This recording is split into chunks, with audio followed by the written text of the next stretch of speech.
जो मेरे उस्ताद हज़रत मुफ्ती सईद अहमद पालनपुरी शेखुल हदीस दारुल देवबंद ने बतलाया था कि अगर एक बच्चा बचपन में गुजर जाता है तो उसका भी अकीका कर देना चाहिए। ये मसला आप लोग सीख लीजिए, अपने भी याद करके कीजिए और दूसरे भाइयों तक भी पहुंचाइए।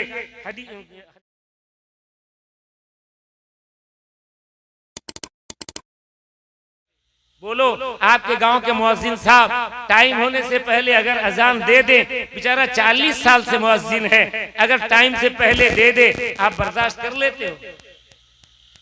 क्यों?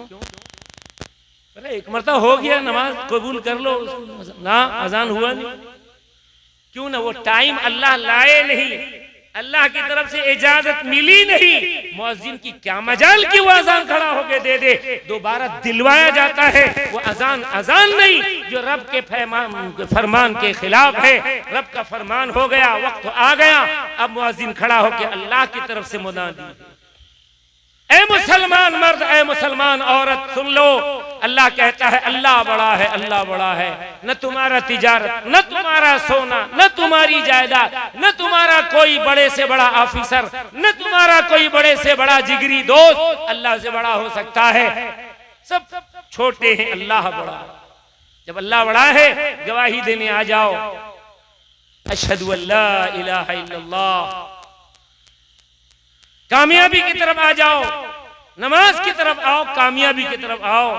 और सुबह की नमाज में एक्स्ट्रा 2 जुमला, अस्सलातु खैरुम मिनन नौम। अल्लाह सुनवाते, बंदो, ए मेरी बंदियों, तुमने नींद को बहुत प्यारी समझा है, नींद प्यारी नहीं है, बल्कि नमाज तुम्हारे नजदीक प्यारी होनी चाहिए। दूसरी जगह अल्लाह ने फरमाया, ततजाफा जुनूबुहुम अनिल मज़ाजिअ।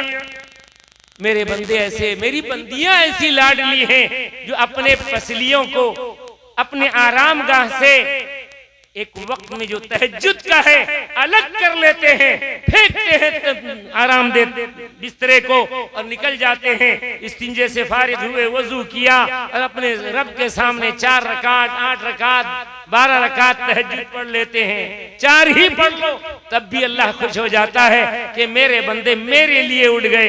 नींद को भी इतना नहीं समझा, बल्कि मेरी सामने झुकने को बड़ा समझा। इसलिए माँ बहनों, अपने नमाज को कायम करो, जिक्रुल्लाह को जारी करो, हर घर के अंदर अल्लाह के वास्ते शराब को थूक दो। नौजवानों, शराब का दौर दुनिया दे रही है ताकि ईमान वाला गारत हो जाए। दुनिया में तो जलील होकर जाएगा ही, लेकिन आखिरत में उसका गिजा, रसूलुल्लाह ने फरमाया, शराबी की गिजा कल क़यामत के दिन मैं तो कम से कम बच जाऊं, आपको बताकर बच जाऊं, नहीं बताऊंगा तो कल क़यामत के दिन मेरे मुंह में जहन्नम से तपाया हुआ लगाम डाला जाएगा कि तूने अल्लाह का पैगाम रसूल की जुबानी नहीं क्यों सुना दिया था? पैगाम क्यों नहीं सुनाया था कि शराबी जो शराब दुनिया में पी रहा है वो सुन ले, कल क़यामत के दिन अल्लाह की जन्नत के में वजह से महरूम होगा और ऐसे नहर से उसको वो गिलाजत पिलाई जाएगी जो गिलाजत बेसिया फाहिशा औरतों को जमा किया जाएगा, उनके शर्मगाहों से जो खून और पीप और पानी बहेगा उस नहर से उस शराबी का गिजा उसको कल क़यामत के दिन दिया जाएगा। अगर तुझे वहां ये पानी पीप और खून बदखून और गिलाजत पीना मंजूर है तो दुनिया में शराब के गिलास में मुंह लगा और आखिरत में वो पीता फिर। और अगर वो जब वो गवारा नहीं है, आज से तौबा कर, तौबे का दरवाजा खुला है, रब तैयार है और कहता है लाडले नबी से, ऐ मेरे लाडले नबी, मेरे बंदों को बाखबर कर दीजिए, नब्बी इबादी अन्नी अनल गफूरुर रहीम। ऐ मेरे लाडले नबी, अपनी उम्मत को समझा दीजिए, मेरे बंदों को बाखबर कर दीजिए कि बेशक आपका रब, तुम्हारा रब गफूर भी है और रहीम भी है, बशर्ते कि कोई माफी मांगकर अपनी जिंदगी से गंदगियों से तौबा करने आ जाए तो फिर मैं अल्लाह माफ करने के लिए भी तैयार हूं। हम तौबा नहीं करेंगे, वो कोई मोहताज जरूर है, थोड़े ही है, बल्कि हम मोहताज हैं, वो बेनियाज है, हमारे सजदों का मोहताज नहीं, हमारी इबादतों का मोहताज नहीं, हम मोहताज हैं कि हम उसकी इबादत करके उसको राजी कर लें। अल्लाह इस घर में खैर बरकत का नुज़ूल फरमाए, जिस बहाने से खाने का इंतजाम किया गया और किया जाएगा। कल अकीका है, कल उन बच्चों का, अल्लाह उन बच्चों की उम्रों में बरकत दे। और एक मसला मैंने यहाँ बताया जो मेरे उस्ताद हज़रत मुफ्ती सईद अहमद पालनपुरी शेखुल हदीस दारुल देवबंद ने बतलाया था कि अगर एक बच्चा बचपन में गुजर जाता है तो उसका भी अकीका कर देना चाहिए। ये मसला आप लोग सीख लीजिए, अपने भी याद करके कीजिए और दूसरे भाइयों तक भी पहुंचाइए। हदीस में आता है कि वही बच्चा, कल नन्हा बच्चा जो इंतकाल कर जाता है मासूम बेगुनाह, वो कल क़यामत के दिन अल्लाह से जिद करके अपने बाप माँ को बख्शाएगा। बहाने बहाने से अल्लाह बख्शेंगे। तो वो बच्चा जो मासूम गुजर जाता है उसमें काम यह है कि वावेला मचाना, सर पीटना नहीं, अल्लाह का दी हुई अमानत थी, अल्लाह ले गया। सब्र करना है। सहाबा किराम की जिंदगियां हैं, वाकयात भी हैं, सुनाने का मौका नहीं। लिहाजा उन बच्चों का जिनका अकीका कर दिया गया होगा, जो हैसियत वाला हैसियत होते हुए न करे और वो बच्चा बचपन में गुजर गया है, तो फिर वो बच्चा कल क़यामत के दिन बख्शिश का जरिया नहीं बनेगा। मेरे उस्ताद मुफ्ती सईद अहमद पालनपुरी रहमतुल्लाह अलैह ने फरमाया था, ऐसे शर्त है जैसे आदमी अगर घर से निकलता है मस्जिद को, बावजू जाएगा, वजू करके जाएगा तो कदम दर कदम नेकियां उसे मिलेगी। बेवजू जाएगा तो फिर कदम दर कदम नेकी नहीं, नेकी मिलेगी। वहां जाके वजू कर सकता है, कोई बात नहीं, लेकिन अगर कदम दर कदम हर कदम पे वो नेकी पाए तो घर से वजू करके चले। फरमाया था इसी तरीके से जिन बच्चों का अकीका कर दिया गया होगा मासूमों का और दुनिया से चले गए होंगे, कल क़यामत के दिन बाप माँ के लिए बहुत बड़ा जखीरा बन गए हैं। या यकीन करो मुसलमानों, मेरे नौजवानों, मेरी माँ और बहनों, कि अल्लाह के रसूल ने फरमाया कल वहाँ हश्र के मैदान में वो मासूम अल्लाह से जिद करेगा और कहेगा अल्लाह मेरे बाप माँ को बख्श दीजिए, अल्लाह मेरे बाप माँ को बख्श दीजिए, उन्होंने ही मुझे पैदा किया था। अल्लाह ताला रहम फरमाएंगे और फरमाएंगे जा जिद्दी बच्चा, मैं तेरे बाप माँ को बख्शता हूँ। तो उन बच्चों का अकीका कर देना चाहिए, सिर्फ जिंदों का नहीं, मुर्दे का भी कर देना चाहिए, तो हमारे लिए बख्शिश का जरिया बनेगा इंशाअल्लाह। कल उस बच्चे का भी एक नाम लिया गया है, उस बच्चे का अकीका होगा। हमारे यूनुस साहब ने मसला पूछा तो मैंने बताया था, आपको भी बता दे रहा हूँ। हाल हमें अकीका करना चाहिए, बहाने बहाने से खिलाने का हुक्म भी है। मैंने एक हदीस पढ़ी थी, हज़रत अब्दुल्लाह बिन सलाम रज़ी अल्लाह ताला अन्हु एक यहूदी आलिम थे, मदीने में रहते थे, आपके चेहरे को देखकर ईमान ले आए थे। सिर्फ चेहरे को देखा और कलमा ला इलाहा इल्लल्लाह मुहम्मद रसूलुल्लाह पढ़ लिए थे। उन्होंने यह हदीस बयान की है, अल्लाह के रसूल ने फरमाया ऐ मेरी उम्मत, बहाने बहाने तुम एक दूसरे को सलाम करो, अब शुभ सलाम और सलाम को फैलाओ। ये मत देखो कि छोटा बच्चा सलाम क्यों नहीं करता, वो मुझे करेगा, नहीं, तुम बड़े हो, तुम पहले कर दो। आपने फरमाया इन औलन नासि बिल्लाहि तआला मन बदअहु बिस्सलाम, बेशक अल्लाह का वो मुकर्रब बंदा बन जाता है जो सलाम करने में पहल करता है।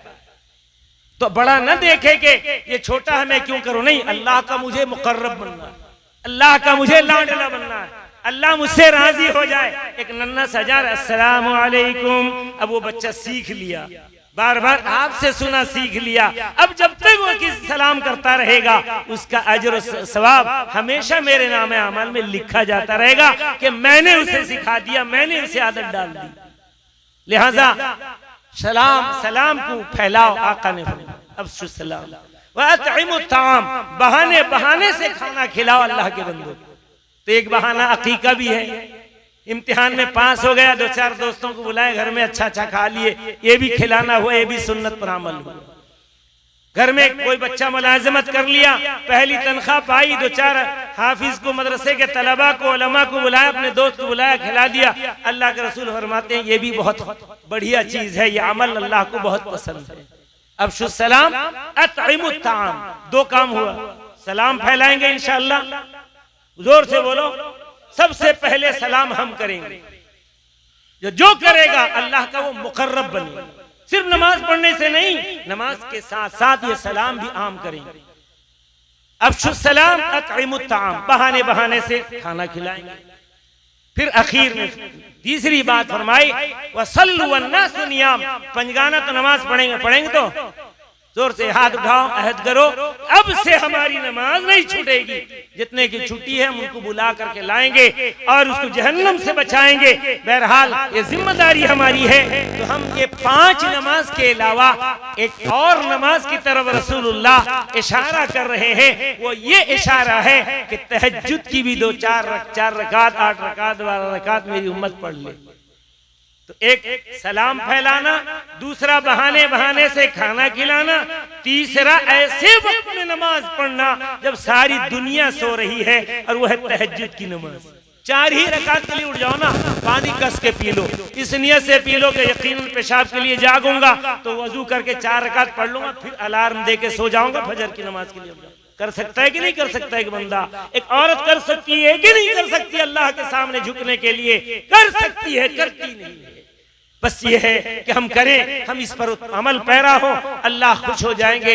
अल्लाह के रबी ने फरमाया अब ये 3 काम अगर नमाजों के साथ, दीनदारी के साथ, ईमान के साथ करते हो, ये 3 अमल, तो यकीनन अल्लाह का रसूल ने फरमाया फदखुलुल जन्नत बिसलाम, सलामती के साथ जन्नत में दाखिल अल्लाह तुमको कर देगा। अमल कितना हल्का सा है लेकिन इनाम कितना बड़ा है कि अल्लाह अपनी पसंदीदा जगह पे हमें ले जाए।